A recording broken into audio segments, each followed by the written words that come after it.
Assalamualaikum warahmatullahi wabarakatuh.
Alhamdulillahilladzi arsala rasulahu bil huda wa dinil haqq liyudhhirahu 'ala ad-din kullihi wa kafaa billahi shahida.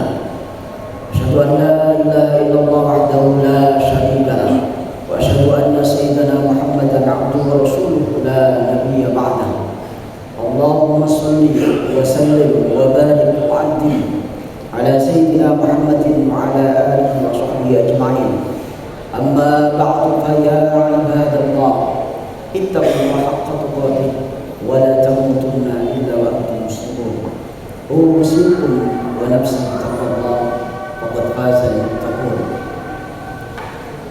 Jamaah yang dimuliakan Allah, berangkat dari fenomena yang terjadi mungkin di sekitar kita, apakah mungkin keluarga kita, anak-anak didik kita, atau siapapun, betapa kemudian banyak sekali orang-orang yang di antara kita berani meninggalkan sholat karena mungkin dengan alasan kesibukannya apapun aktivitasnya, apakah karena dengan kesibukannya, apakah karena dengan jabatannya dan seterusnya.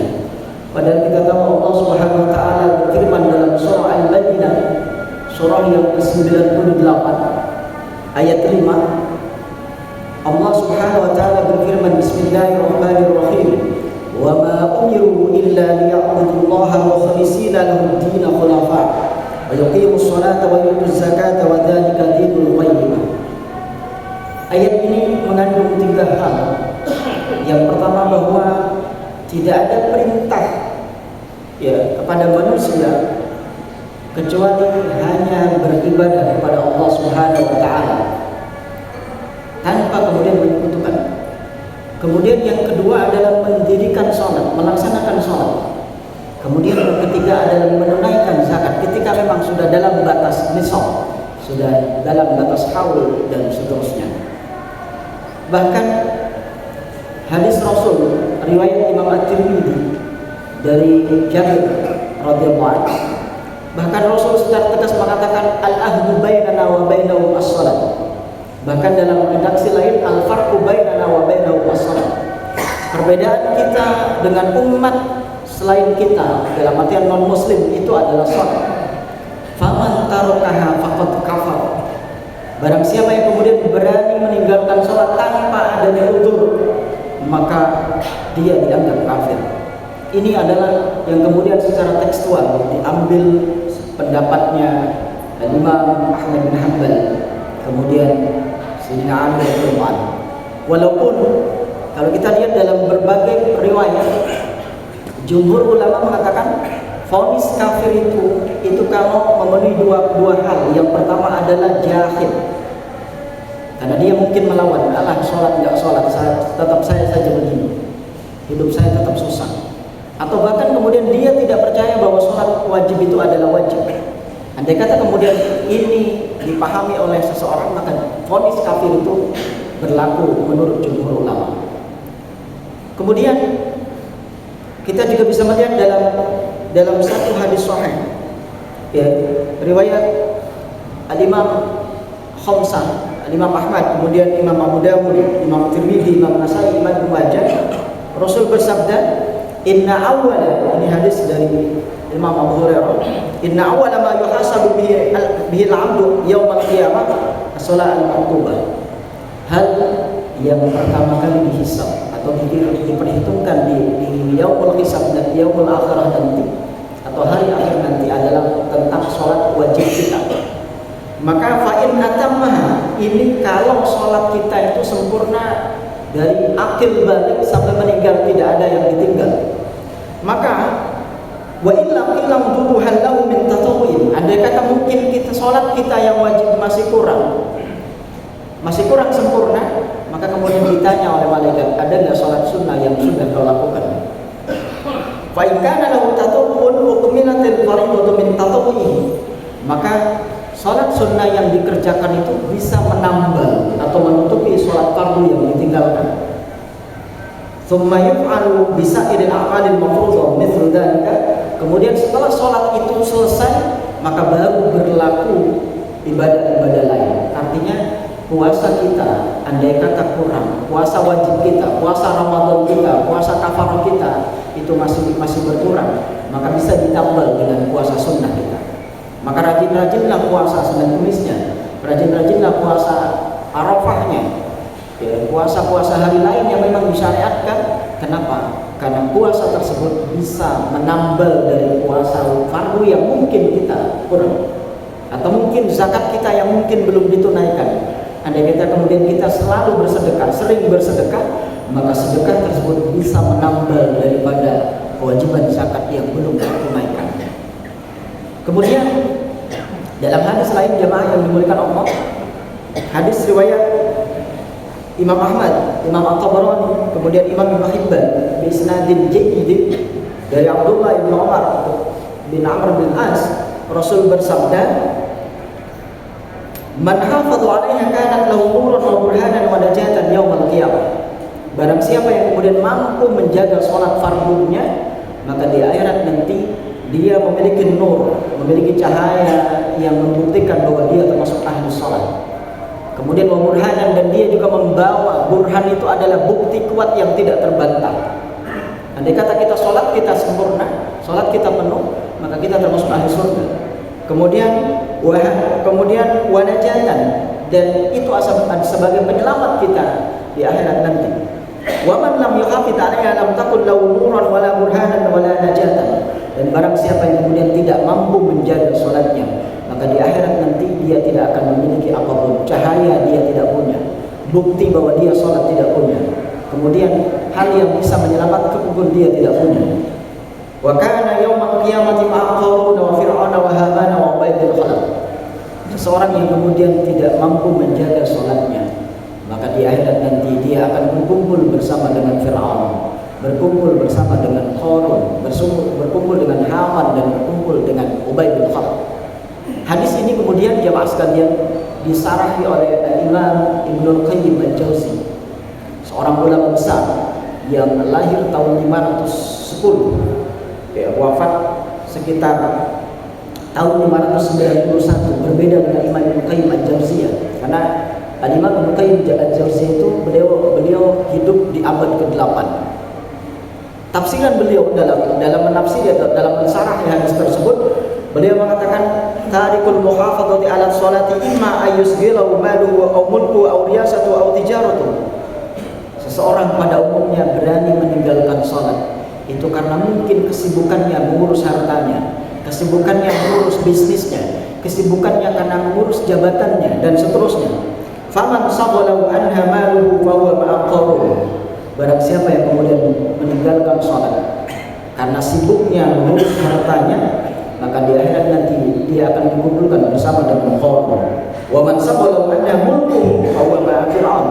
Dan barang siapa yang kemudian berani meninggalkan sholat karena sibuknya menjadi seorang raja, menjadi seorang presiden, maka dia akan berkumpul bersama dengan Fir'aun.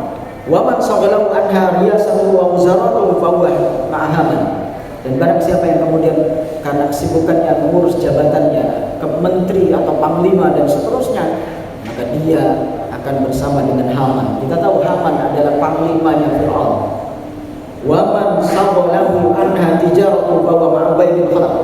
Dan barang siapa yang kemudian berani meninggalkan sholat karena kesibukannya mengurus dagangannya, bisnisnya, maka dia di akhirat nanti berkumpul bersama dengan Ubaydil Khalaq, seorang Quraisy yang sangat sukses dalam bisnisnya.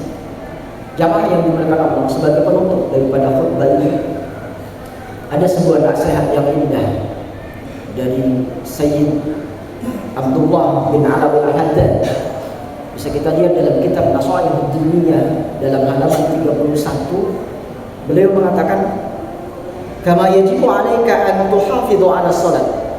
Sebagaimana wajibnya salat itu, ya wajib kemudian kita jaga sepenuhnya, maka wayahrumu 'alaika an tudayya, dan haram bagi kita kemudian ya menyia-nyiakan, dalam artian melewatkan waktu sholat sampai kemudian kita tidak melaksanakan sholat. Ya. Maka kemudian kata dia yajibu 'alaika an tusaddida 'ala ahlika wa auladik. Maka seharusnya juga kita juga tegas kepada anak-anak kita, kepada keturunan kita, atau mungkin kepada murid kita, siapapun posisi kita. Apa kemudian santri kita yang kemudian berani meninggalkan sholat. Wa kulli man kana lahu wilayatun min iqamatis shalah, dan orang-orang yang berada di bawah naungan kita, dalam konteks apakah mungkin kita punya istri, apakah mungkin kita punya keluarga, apakah mungkin kita punya anak angkat, maka bapak angkat itu wajib menegur, wajib kemudian tegas ketika anak angkat berani meninggalkan sholat. Wala tada'lahu udhran fi tarkiha, dan kemudian jangan berikan alasan, jangan berikan toleransi. Mereka kemudian beralasan apakah karena sibuk, apakah karena mungkin capek setelah mereka pulang dari sekolah, atau mungkin mereka sudah selesai kemudian melaksanakan tugas dari gurunya, kemudian dia mengatakan, bapak mohon maaf saya capek sholatnya nanti. Orang tua di sini harusnya tegas. Kemudian wa man lam yasma' wa yuti fahaddithu wa aqibhu. Barang siapa kemudian istrinya atau anak-anaknya kemudian tidak mendengarkan seruan suaminya, seruan siapapun yang kemudian mengajak untuk melakukan sholat, maka orang tua harus tegas dan harus berani menghukumnya dengan hukuman terbaru. Wa aqibhu itu berarti dengan hukuman terbaru. Jangan sampai kemudian hukuman yang kemudian ya bikin seseorang kemudian menjadi takut dan seterusnya. Karena hukuman yang terbaik adalah hukuman yang mendidik. Maka kemudian Al-Imam Sayyid Abdullah bin Ali al-Haddad dia mengatakan waqdab alaihi ashadda wa'dha mimma taghdab alaihi law atlafa mala. Seharusnya orang tua jamaah sekalian itu harusnya lebih marah ketika anaknya, ketika istrinya berani meninggalkan sholat, daripada mungkin hanya anak kita mungkin hanya sekedar merusak mainan yang pernah kita beli, atau merusak harta atau sesuatu yang ada di rumah. Harusnya lebih marah ya, ketika kemudian anak-anak kita berani meninggalkan sholat. Maka di sini kemudian fa in lam taf'al kunta minal mustahidina bis-sholati wa yubihukillahi wa dini. Kemudian barang siapa yang kemudian tidak mengindahkan nasihat ini, kata beliau Sayyid Abdullah bin Abdul Haddad, beliau mengatakan maka andai kata kita tidak mengindahkan nasihat ini, maka kita termasuk orang-orang yang amat ya menganggap ringan atau meremehkan masalah kewajiban sebagai orang tua atau siapapun. Bahkan kemudian hal yang mungkin sangat meremehkan sholat. Bahkan wabihuki billahi wa dini, dan termasuk orang yang meremehkan terkait dengan ajaran agama. Naudzubillah, tsumma naudzubillah. Sebagai penutup, mudah-mudahan kita semua sebagai orang tua atau siapapun di diri kita, orang tua kah, ayah kah, ustadz kah, dosen kah, guru kah, atau siapapun, mudah-mudahan orang-orang yang termasuk orang-orang yang kemudian mampu menjaga sholatnya, kemudian mampu menjaga sholat keluarga kita. Kenapa? Karena jangan sampai kemudian kita termasuk orang tua yang akan dituntut di akhirat karena mungkin kita cuek dengan amaliyah anak-anak yang menjadi bagian daripada kewajiban kita. Naudzubillah, tsumma naudzubillah. Barakallahu li wa lakum fil Qur'anil azim wa nafa'ani wa iyyakum bima fihi min al-ayati wa dzikril hakim. Usikum ayyaya amanu bikum bil ma'siyah. Taqullaha wa la ta'suu wastaghfirullaha al-azim li wa lakum wa lisa'iril muslimin wa ya farjal mustaghfirin wa ya najatat taibin bi niyyatin khalisatin wa qalbin salim.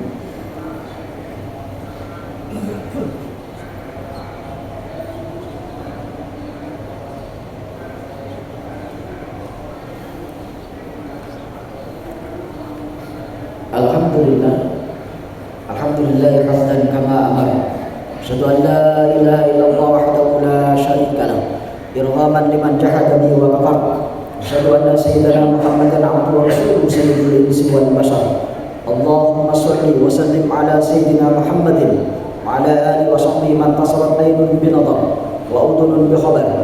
Amma ba'du fa ya ibadallah ittaqullaha ta'ala wa tabarra'u shama dhahara minha wa ma batan wa hafidhu 'ala ta'ati wa huduril jum'ati wal jama'ah wa 'alamu anna Allah amarakum bi amri bada fi binasi wa thanna bi malaikati qudsi faqala wa lam yazal qailan 'alima inna Allah wa malaikatahu yusalluna 'alan nabi ya ayyuhalladhina amanu sallu 'alaihi wa sallimu taslima.